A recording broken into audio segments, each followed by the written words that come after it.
Ever since Adolf Hitler first appeared on the political scene in the early 1920s, accusations have been made that he was partly Jewish. These accusations came mostly from his political enemies in an attempt to smear his reputation, a reputation built from the earliest days of Nazism on anti-Semitism. Such accusations were derided by Nazis as mudslinging and without any foundation. But it may surprise viewers to learn that Hitler seemingly took a great interest in such accusations, to the point of ordering senior Nazi officials to investigate his own family background, and that top leaders such as Heinrich Himmler appeared to entertain doubts regarding Hitler's family and ancestry. Modern historians have also shown that Hitler's purported Jewish ancestry may not be as absurd an idea as previously thought, with psychiatrists also demonstrating that the Führer's evident insecurity concerning his lineage could have been a very big factor in his psychological makeup and subsequent political actions. To say that Hitler came from a strange family would be a bit of an understatement. His parents' marriage was borderline incestuous. They were first cousins and required a special dispensation from the Catholic Church in order to be able to marry. Hitler's father, Alois, an Austrian customs officer, was a violent drunkard who beat both his wife and his children frequently.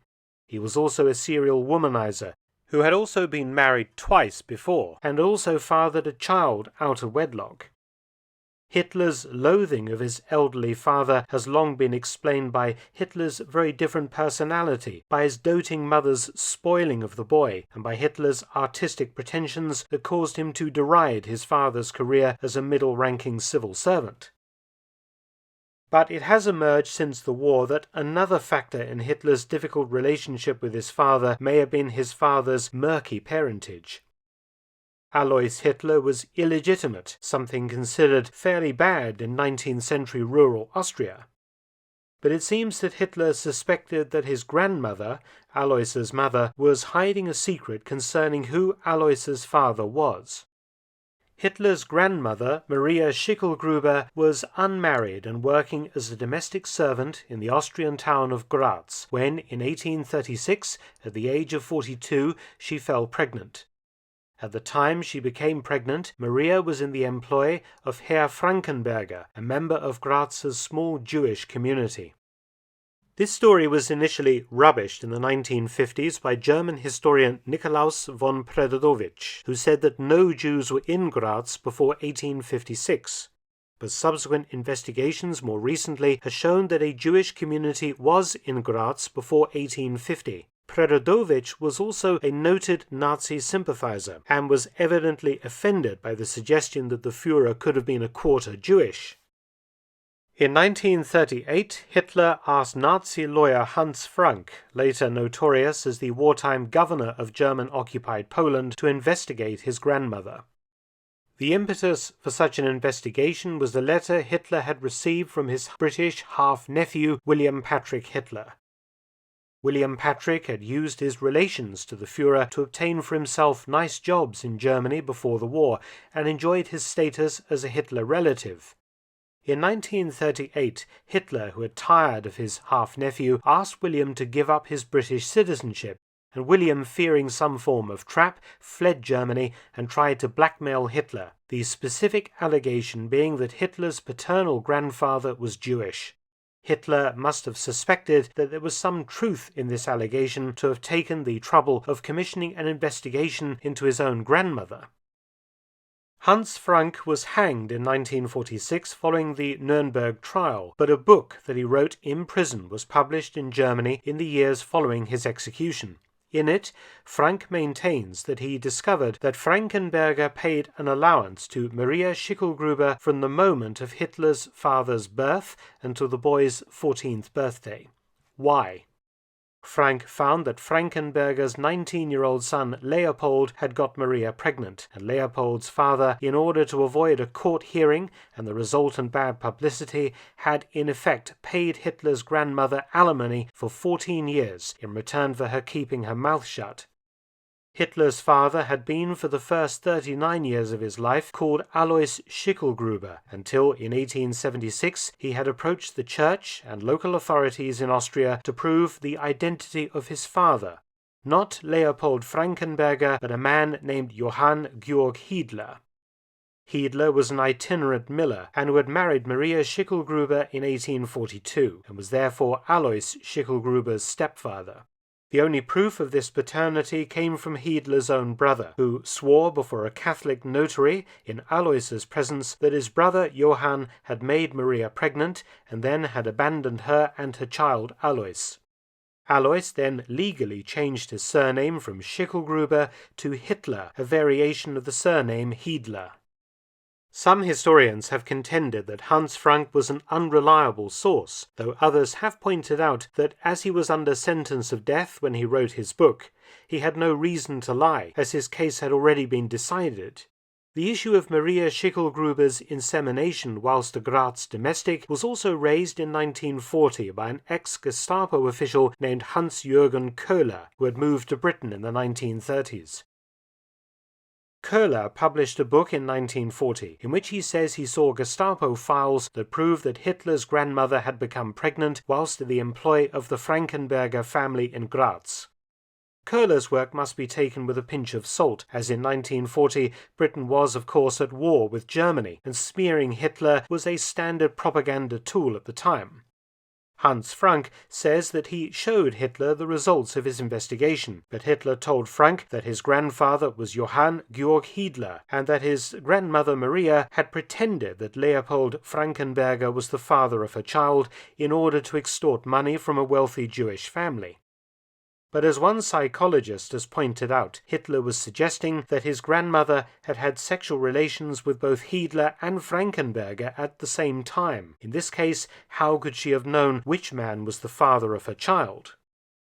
Frank also told Allied investigators that Reichsfuhrer SS Heinrich Himmler became interested in Hitler's ancestry precisely because of William Patrick Hitler's clumsy blackmail attempts in 1938, instigating his own investigation independent of Frank's and without Hitler's knowledge.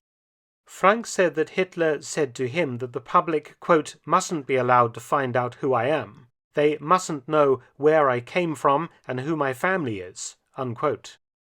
Regardless of the Jewish question, Hitler was obsessively secret concerning his family. He did try to suppress facts and rewrite history to fit the legend he was creating about himself.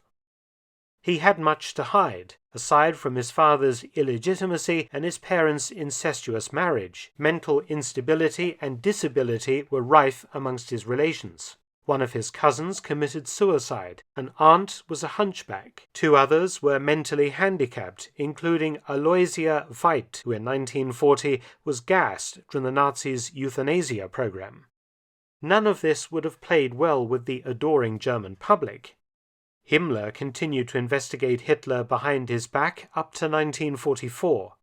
Writing that year in a letter to Hitler's sinister private secretary, Martin Bormann, quote, "It's rumored that some of the Führer's relatives live in Graz, some of whom are half idiots or insane. The Schicklgruber line seems to have several abnormal people, as demonstrated by the mentally retarded descendants." End quote.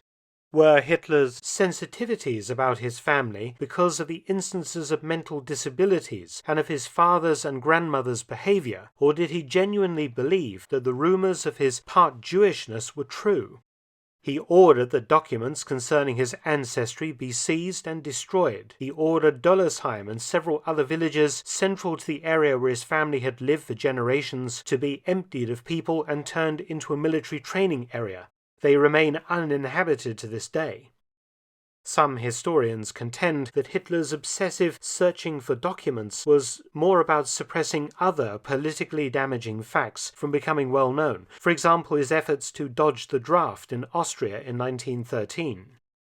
But further evidence of Hitler's suspicions concerning his grandmother's behavior in Graz and his possible part Jewish ancestry are to be found in two places. Firstly, in his autobiographical book Mein Kampf, written in the 1920s, Hitler made repeated references to Aryan women being sexually abused by Jews. Was Hitler bothered by the rumors attached to his grandmother's past? Then, in 1935, during the drafting of the Nuremberg race laws, Hitler ordered a strange and specific additional rule to be written into those laws. The law forbade Aryan women under the age of 45 from working in Jewish households. His grandmother, Maria Schicklgruber, had been 42 and in the employ of a Jewish household when she became pregnant. Could this be joined-up thinking on Hitler's part? Hitler had been raised a Roman Catholic, and the church at that time was vocally anti-Semitic. Children were taught that Jews were Christ killers and other offensive stories. For a young boy from an already odd family to have suspected his detested father was also half Jewish can perhaps help explain Hitler's evident struggles with and what some psychologists have termed self-loathing, feelings of inadequacy that in later life expressed themselves as anti-Semitism, as he struggled to reconcile his own family background with his hero worship and adoration of all things Aryan and Germanic. Put simply, did Hitler overcompensate while secretly harboring deep-seated doubts that led him to try to fend off smears from political enemies, and eventually from a member of his own family? That he ordered investigations of his own family are indisputable, 9 in total. Only the ultimate reason for them is unknown. Of course, the way to settle this question is obviously via DNA. In 2010, Belgian researchers collected 39 saliva samples from Hitler's living relatives, including Hitler's great-nephew Alexander Stuart Houston, the son of William Patrick Hitler, who lives in New York State. The results show that Hitler's relatives' most dominant haplogroup, E1b1b, is rare in Western Europe, and is most common among North Africans.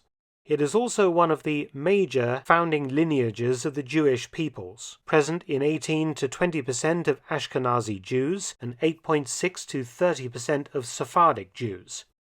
This means that Hitler's family tree may have included Jewish and North African ancestors. Further tests are required to properly understand Hitler's genetic makeup and ancestry, and attempts are being made to conduct those studies. So the question is, was Hitler 1/4 Jewish? The answer is very difficult. Perhaps is the best I can do. It certainly is a possibility, and one which has been taken seriously by both Nazis and post-war historians and psychologists. It is naturally, of course, a very polarizing subject, but I think it's also clear that modern 21st century science could hold the answer to this very important question.